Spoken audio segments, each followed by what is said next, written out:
Brando, mga alagad kami ng batas at napapaligiran ka na namin. Kaya sumuko ka na! Alagad ka lamang ng batas, samantalang ang batas ay nasa aking kamay!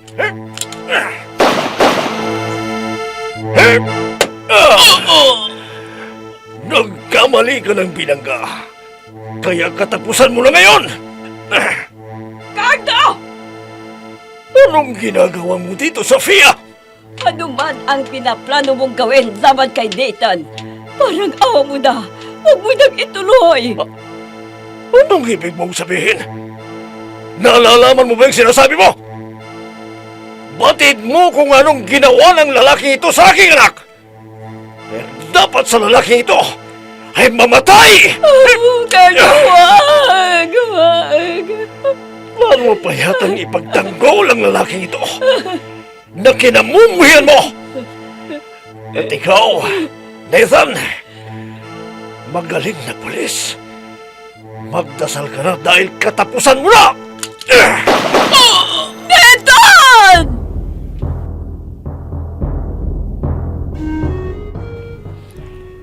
Batas sa aking kamay! Kwento ng paghiganti na bunsod na galit at pagkamuhi nang walang sapat na dahilan sa pagkakamali ng kahapon. Batas sa aking kamay! Mula sa panulat ni Andrea Solar at sa direksyon ni Jun Cabato. Batas sa aking kamay! Inihahandog sa inyo ng F3 Recording Studio para sa pambansang radyo ng Pilipinas, Bombo Radio Philippines.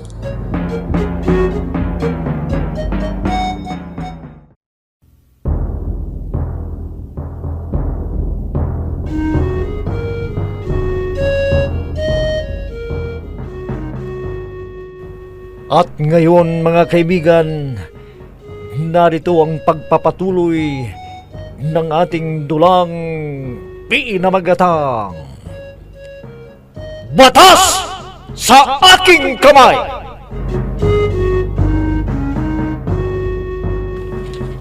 Hindi kita tinatanong, Mendez, kaya huwag kang sumagot. Sorry po, sir.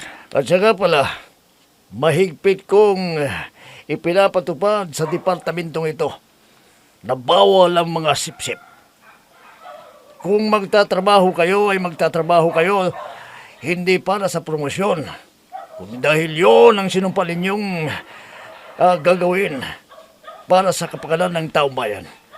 Maliwalag ba sa inyong lahat? Yes, sir. Sandali, nagriring ang cellphone ko. Sandali lamang. Hello? Malamang ay ako ang pinapasaringan ni Hepe. Dahil simulat sa pool nang magkita kami, parang mabigat ang dugo niya sa akin. Sa tuwing nagsasalita siya, nakaharap ako, ay hindi nawawalang salitang sipsip. Wah, ang hirap naman ng kalagayan ko. Wala akong mapagsabihan ng saloobin ko. Hindi naman ako basta-basta magsasalita dahil hindi ko pa kakilala masyado ang mga kasamahan ko sa presintong ito. Pasensya na kayo. At gaya ng nabanggit ko kanina, may anggulo silang tinitingnan. At yun ang ating pag-uusapan ngayon. Na baka raw ito ay inside job ang nangyaring panloob sa bangko. Bukod sa hindi pinilit ang vault na binuksan at hindi rin gumana ang CCTV camera. At ito'y malamang inside job nga ito. Any suggestion kung ano man ang dapat natin gawin, mga kasama? Isipin na ng lahat ng pwedeng isipin ng mga Sige. kasama ko. Maging si Kung Hepe. ano yung suggestion niya? Ang importante Magiging- ang ma-resolve ang krimen sa pamamagitan ng maisip kong paraan. Inuuli ko. Meron ba kayong suggestion? Sir, Bindis. Meron ka bang suggestion? Yes, sir. Kung ganoon, sabihin mo sa kapulungang ito kung ano ang naisip mong solusyon at nang mapag-usapan natin.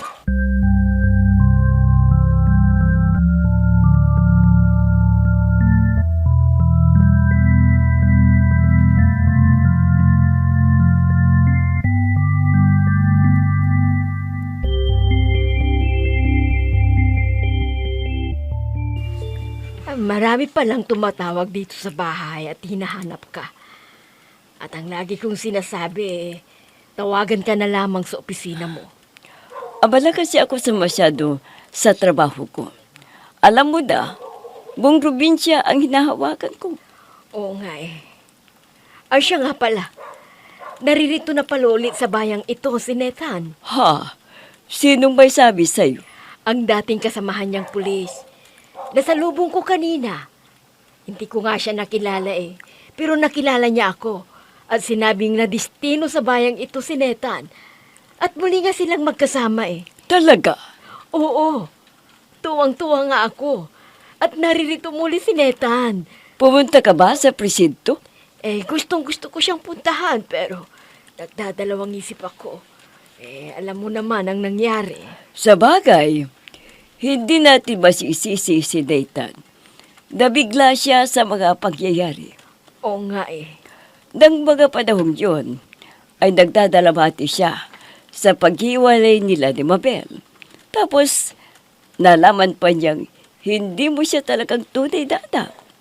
Mabuti ka mo't hindi siya nagrebelde. Hindi nga siya nagrebelde. Pero hindi naman siya pumasok sa trabaho niya ng ilang linggo. Kung hindi ka pa nakiusap kay General nabigyan siya ng isa pang pagkakataon. Ewan natin kung nasaan siya ngayon. Mahal na mahal niya si Mabel kasi. Bukod doon, ay nasanay na ito sa kanya. Ilang taon nga naman silang magkasama sa bahay dito. Hindi talaga maiwasang mahulog ang loob nito sa kanya. Kung alam ko lamang na naghiwalay sila ni Nathan, hindi ko pa sana siya pinaalis. Hindi ko sana binigay sa kanyang sahod para mapilitang mag-stay siya sa trabaho niya. Hindi ko alam. Talaga sigurong hindi sila para sa isa't isa. Kaya tadhana na rin ang gumawa ng paraan para sila maghiwalay. Tadhana nga. Pero ako pang naging dahilan ng kanilang paghihiwalay. Ikaw naman kasi. Kung ipinagtapat mo na sana kay Nathan ang buong katotohanan, maiintindihan niya kung bakit ganun na lamang ang malasakit mo at pag-aalala mo sa kanya dahil anak mo siya. Kaya nga gusto ko na rin sisihin ang sarili ko sa nangyari. Dahil kung alam ni Nathan ang buong katotohanan, pwedeng hindi humantong sa paghiwalay ang kanilang relasyon.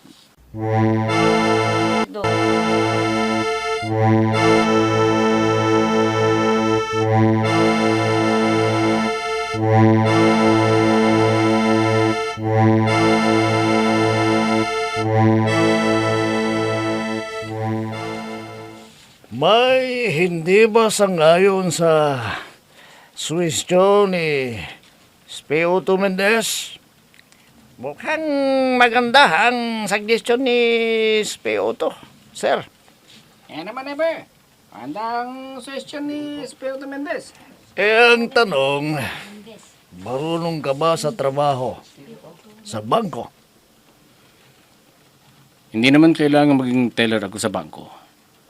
Dahil security guard lang naman ang a-applyan kong trabaho sa bangkong nanakawan ng 100 milyong piso. Hindi naman sinasabi ng mga empleyado at empleyada sa security guard ang kanilang plano. Paano mo malalaman? Hindi nga nila sasabihin basta-basta ang kanilang pinag-uusapan. Pero pwede naman akong magtanong ng mga pasimpleng tanong para makakuha ako ng impormasyon sa nangyayari sa loob ng bangko. Kung ganoon, Mendez, gawin mo ang palang sinabi mo para mahuli ang taong nasa likod ng panluloob ng bangko. Maraming salamat sa tiwala, sir. Gawin mo. At naway hindi ka lamang nagpapalapad ng papel.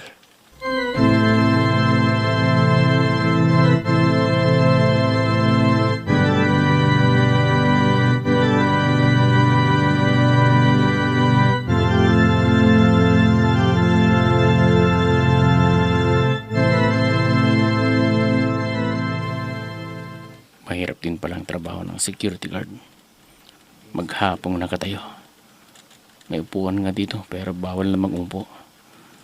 Sa bagay, ang manager lang daw ang naninita sa mga gwardya kung makinatan itong nakaupo. Kaya hihintayin ko na lang na dumating si manager. Pagkapasok, tsaka ko hihiramin ang upuan ng katabing tindahan. Taga namang dumating ni manager. Mag-aalas 10 na pero wala pa rin siya. Talagang ini-enjoy nito ang pagiging manager niya. Oh, sakin pala na ni manager tong paparating. Ay, sarapit naman. At dumating na sa wakas si manager. Makakaupo na ako maya-maya. Pero aayusin ko muna tong uniform ko. Mahirap na. Mahigpit daw sa pananamit ang manager na to. Si manager na nga. Opo. Si Mr. Bersola nga po ito. May kausap sa phone. Yes. Hindi na siguro mag-good morning ito. Hindi naman ako maririnig. Okay, walang problema. Congressman! Congressman. Kararating ko nga lang ho. Papasok na sana ako sa loob ng bangko. Narito pa po ako sa labas. Harap na mismo ng pintuan ng bangko. Yung CCTV camera. Walang problema. Ako mismo ang nag-deactivate. Huwag kang mag-alala, Congressman. Planado ang lahat ng ito. Kaya wala kang dapat nalalahanin. Anong sinasabi ng manager? At bakit sinong congressman ang kausap niya? Kahit magkaroon ng investigasyon, wala silang makikitang tao dito sa loob ng bangko sa gabi mismo. Nagpaglinakaw. Ginagarantiyan ko yan sa'yo, Congressman. Talaga. Ibibigay nyo na ang party ko. Okay. Ipapakita ko lamang ang mukha ko dito sa mga empleyado at saka ko ulit lalabas. Saan tayo magkikita, Congressman? Monte Claro Hotel. Okay. Darating ako.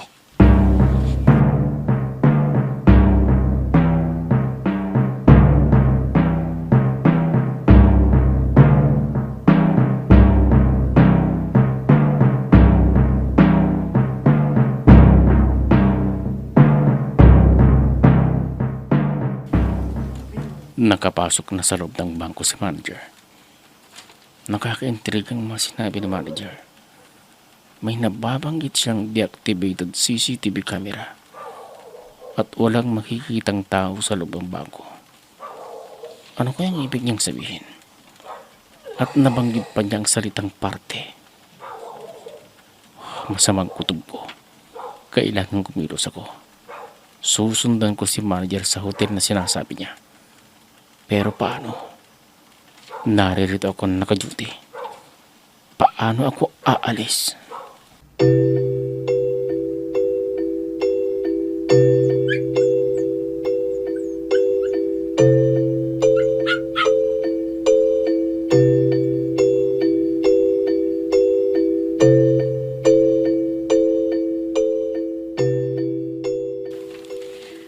Ano? Ikaw ang may kagustuhan ng ganitong negosyo? Oo naman. Happy ng pulisya si Papa. Marami siyang alam tungkol sa mga krimeng nangyayari. Kaya naisip ko na kung may isang ahensya na magbibigay ng proteksyon sa mga mamamayan, bakit hindi ko pasukan, hindi ba? Kaya ito ang naisip ko, security agency, kung saan magpo-provide ng security guards at magbibigay ng private agents. Kababaeng mong tao, ito ang naisip mong negosyo? Naririto ang maraming pera di ba? Teka, ano ba kamo yung dati mong trabaho? Sekretary ka rin ba nun? Hindi. personal assistant ako. Parang wala rin palang kaibahan sa trabaho mo ngayon, ano? Yun nga lang, ikaw na ngayon ang nagbibigay ng personal assistant ng mga kliyente natin. Hindi nga lang personal assistant kung tawagin, kundi bodyguard. Oo nga pala, no? O, hayan. Napangiti din kita. Kasi lagi kang nakasimangot eh. Ah, may kliyente tayo. Sige, papasok muna ako sa private office ko. Ikaw muna ang bahala sa kanya.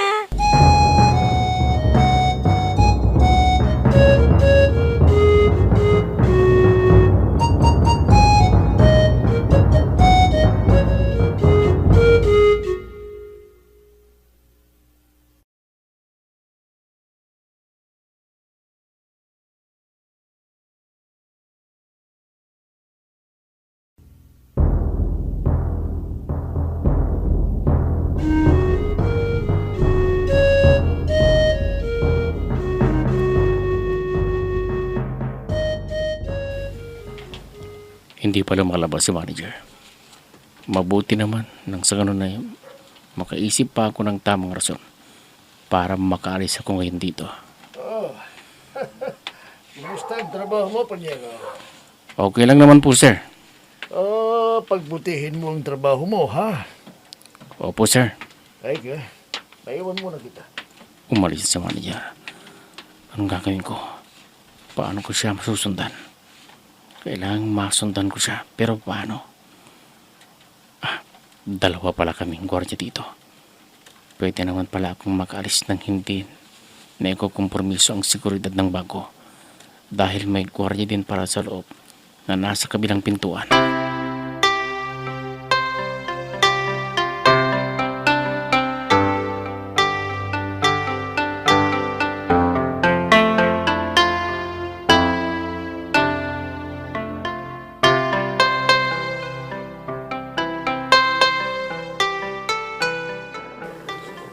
Naghanda na ang camera ko. Sayang nga lang, hindi ko maririnig ang pag-uusapan nila. Hindi bale. Ang importante, makuhanan ng larawan ang manager at ang tinutukoy niyang congressman. Mabuti na lamang at napaniwala ko ang kasamahan kong gwardya na nasirang tiyan ko at kailangan makauwi ako para makadumi. Dahil kung hindi, mapapalampas ko ang ibang transaksyon ni manager. May iba pa yatang pinagdidiskartehan si manager bukod sa pagiging manager nito ng bangko at bigatin pang kausap sa pang-congressman. Pero sino kayang congressman ang tinutukoy niya? Sino kaya?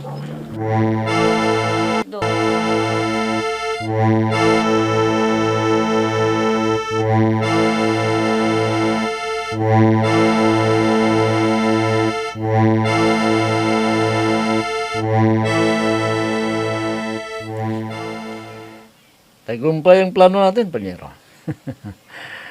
Tahimik na nalimas ng mga tauhan ko ang laman ng cash vault ng bangko. Bilang pasasalamat sa kooperasyon mo, Mr. Manager, dudublihin ko ang halaga ng pinangako ko sa iyo. Mabuti naman. Hanggang sa susunod na pagkikita natin, Manager. Ititimbre ko sa iyo lahat. Congressman, kung marami na naman ang cash ng vault ng bangko. Dapat lang. Dahil galante ako sa mga tauhan ko at tinitinek ko sa iyo. Hindi ka lang mananatiling manager ng isang bangko, kundi baka magiging may-ari ka pa rin ng bangko sa mga susunod na araw. Basta maki-cooperate ka lang sa akin. Manager?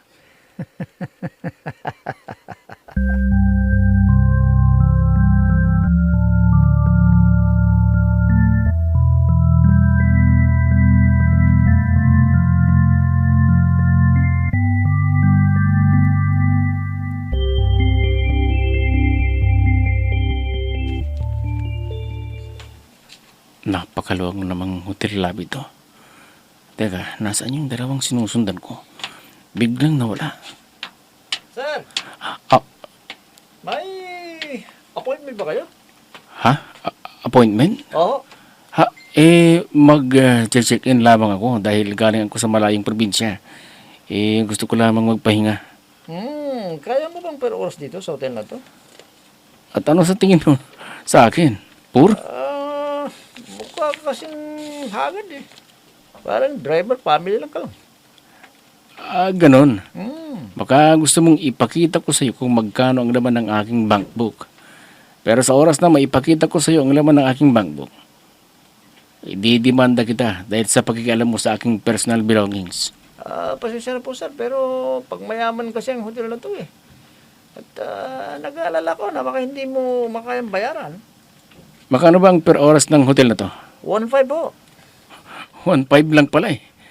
Gusto mo bang gawin ko ng 2,000 per hour? Gusto mo? At dangan din lamang na minamalit mo ako. Babayaran ko ang serbisyo mo. Triple ng sinasahod mo. Ha? 20,000 ang bibigay ko sa'yo sa loob lamang ng 2 oras. Gusto mo? 20,000? Oo, 20,000 ang bibigay ko sa'yo. Basta sundin mo lahat ang ipapagawa ko sa'yo. At makikooperate ka sa akin. O ano? Gusto mo?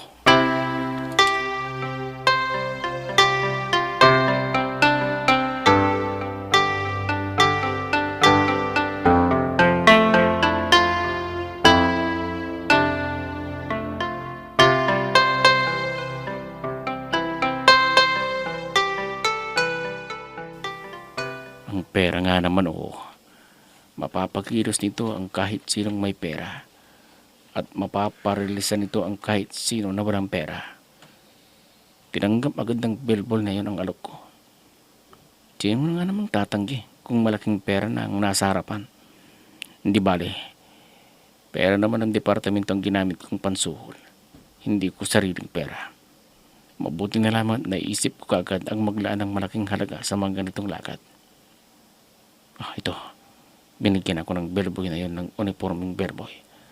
At ako mismo ang papasok sa kwartong kinuha ni manager at ni congressman. Mukha na nga ba akong bellboy ngayon? Ito. Narito na ako sa tapat ng 208 na kwartong kinaroroonan ni manager at congressman.